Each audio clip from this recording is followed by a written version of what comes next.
Hello, my name is Claire, and welcome to Dear Life. Too often in life, we blame some unforeseen force for our troubles or thank it for our joys. Some people call this God, the universe, or karma. I tend to call it life. Dear life, please stop beating me up. Dear life, why are you so hard? Dear life, you can get better anytime now. Dear life, XYZ. Something I'm learning in recovery is that it's our choices and our actions that determine our destinies.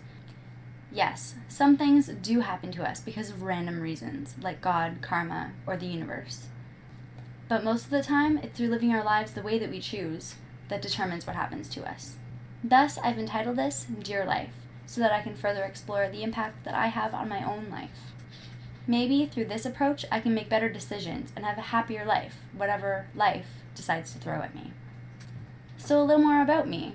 Again, my name is Claire, and I have a loving husband. His name is Carson. I have a dog, she's 6.5 months old, and a cat. Technically, his name is Cadbury, but we call him Sirs. He's a gentleman. I'm currently recovering from anorexia nervosa. I've been sick for probably about 11 or 12 years, diagnosed for about 8. I've been in recovery for 5 of those years. So I've spent about 5 years trying to recover, and I've been to see counselors and therapists, psychiatrists, and treatment programs. It's really only in the last 6 months or so that I've really started to notice a change. It's in these last 6 months that I've started making some really good decisions and started noticing a lot of important things about my disorder and my recovery. This is a place where I'm going to share those with you. I'm going to share my triumphs, my joys, my tricks, all the things that I found that helped me. Through my recovery journey, I've talked to a lot of other people who've recovered. In my treatment program, they even had recovered girls come in and tell us their story about how they got better. None of them ever got through to me. I thought I was different. I thought it was impossible for me to recover. I thought I was just hopeless. But you know what? I'm not hopeless. And in these last 6 months, I've learned that. And hopefully, if you feel that way, you'll learn that you're not hopeless either. Given the majority of people who are going to be watching this are either suffering from an eating disorder or recovering from one, there are a few things that I will not talk about for my own mental health and for yours. Part of being in recovery is knowing where you can go and where you can't. Number 1, numbers. Pant size, waist size, BMI, number of times in treatment. I'm not going to go there.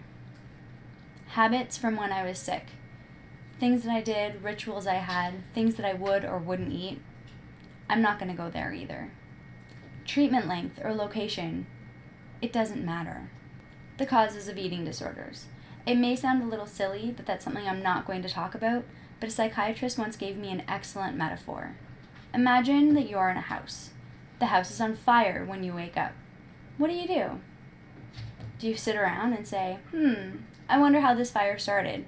Maybe it was Uncle Joe smoking in the basement. Maybe I left my burner on. Maybe it was the Christmas lights. No. The first thing you do is you get out of the house.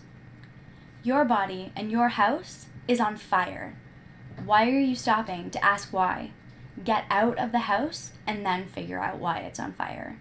Get out of your symptoms. Get into recovery and then figure out why it happened. There are a few things that I'll talk about privately. The only time I'll talk about these things is for research. Also, if you happen to live in Ontario and you're looking for some treatment details, I'll give that to you privately too. I think that's about me in a nutshell, and I hope you enjoy the series.